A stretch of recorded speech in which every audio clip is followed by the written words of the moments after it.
Hi, everybody. Welcome to Expert Soundbites. I am Vivian Quintela with Tiny Power, and I am here as always with Taylor. Hi, Taylor. How are you? Hi, good.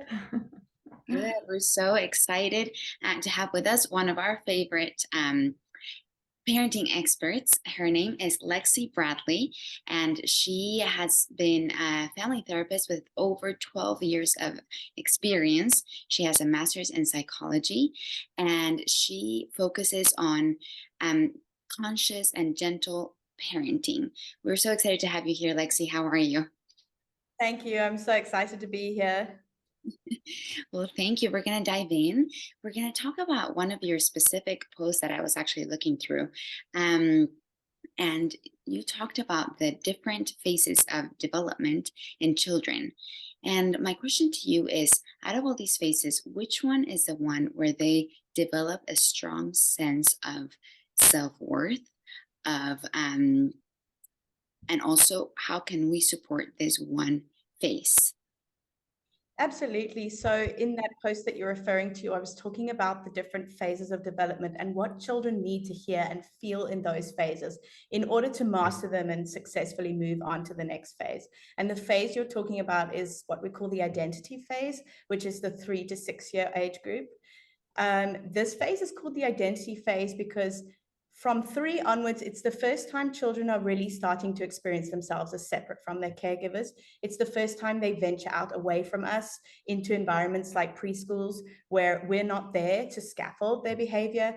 And so it's the first time they're also realizing that, hey, not everybody is the same and not every family is the same. And during that period, they really explore who they are. They really need to figure out who they are. So we call it the exploring and experimental phase. They need to be able to test boundaries, to figure out where they have power, how they can exert their power, how much is too much. They need to learn to be assertive and they need to learn to stand their own. So it's a really critical phase for our children in their development. They're starting to move out of that toddler, cute kind of phase and starting to figure out, how people respond to them differently because of that as well. And one of the ways that we as parents can support this, which is what you asked, is we can give them opportunities to exert their power in ways that don't really matter to us or in ways that really matter to them. And that can be as small as letting your 3-year-old choose their clothes from start to finish. Don't be that parent that has to be matchy matchy. Let them, wear the hat and the shoes and the whatever. Let them choose the plate that they want, the cup that they want. Sometimes it feels ridiculous to you, but it's not ridiculous to them. And giving them choices. Another area that I you'll see on my Instagram, I love playfulness. It comes intuitively to me, and I love being playful. And one of the ways that we can really give children the opportunity at this age to be powerful is through play. And so they're the mummy and the daddy, and you're the child, and they're telling you what to do in the game, or they own the restaurant and you're the customer, or, and it can be a little bit frustrating playing with my 3-year-old because it's a bit like a dictatorship sometimes. So I've got these wonderful ideas, but there's no room for creativity in her play. It's, Mummy, you must say this and you must do this and you must be here and you must. And when we give children the opportunity to have full power and control in their games, it gives them that chance to exercise that muscle in a way that is really appropriate. Another one of your passions, as we can tell on your account and just talking to you, is empathy. And it is also one of our passions. I think for me, it's always been one of the biggest qualities that we can have. So, how can we teach our child to become empathetic? I love that you've asked that because that is absolutely my passion. And something I've seen a lot through my research and also my work is that children that are parented consciously, gently, positive parenting, whatever you want to call it, don't get stuck in the name, but they tend to be the most empathetic little humans. And what it comes down to for me is that people who are empathetic are very in touch with their feelings. And the most unempathetic humans in this world are the broken humans, the ones who have really been experienced maybe troubled childhoods, difficult times. And all of us are wired for empathy. I mean, there's been research that even a newborn child will cry at another newborn's cry because they experience empathy. But the other side of that is that before the age of 5, it's unrealistic to expect our child to be able to empathize with others. Now, I've got a 3-year-old, and what sometimes she's so beautifully empathetic. It's amazing. And then other times she can be so savage and cut me at the knees. And, that is just the balance they're trying to figure out. And so we can't expect very young children to show a lot of empathy, although they are capable of it. How do we help children to foster empathy? Well, the definition of empathy is the ability to understand the feelings and share the feelings of others. So for me, that's a two-part process: understanding the feelings and sharing the feelings. And I see it as a building block for me as a parent. So the first part, understanding the feelings. So what I see it as a self and other. So first I have to understand the self to understand the other. And so when we look at the first block, everything with conscious parenting comes back to you as the parent.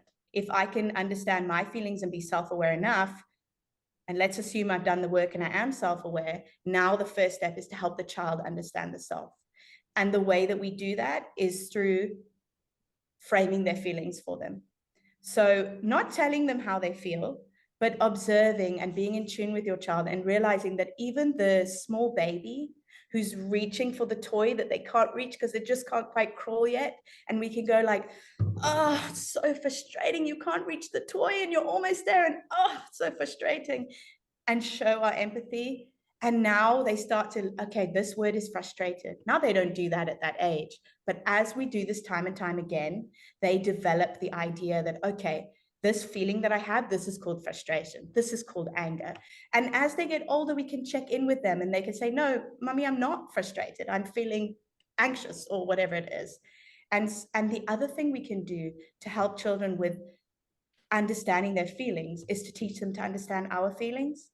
So in an age appropriate way, it would sound something like, mommy's so frustrated. I've looked for my car keys everywhere and I can't find them. Now the child starts to think, okay, that feeling I have when I knock down my tower and it falls down for the third time, and the feeling mom has when she can't find her car keys, that's frustrated. We're feeling the same thing. And so now we start to move from self to the other.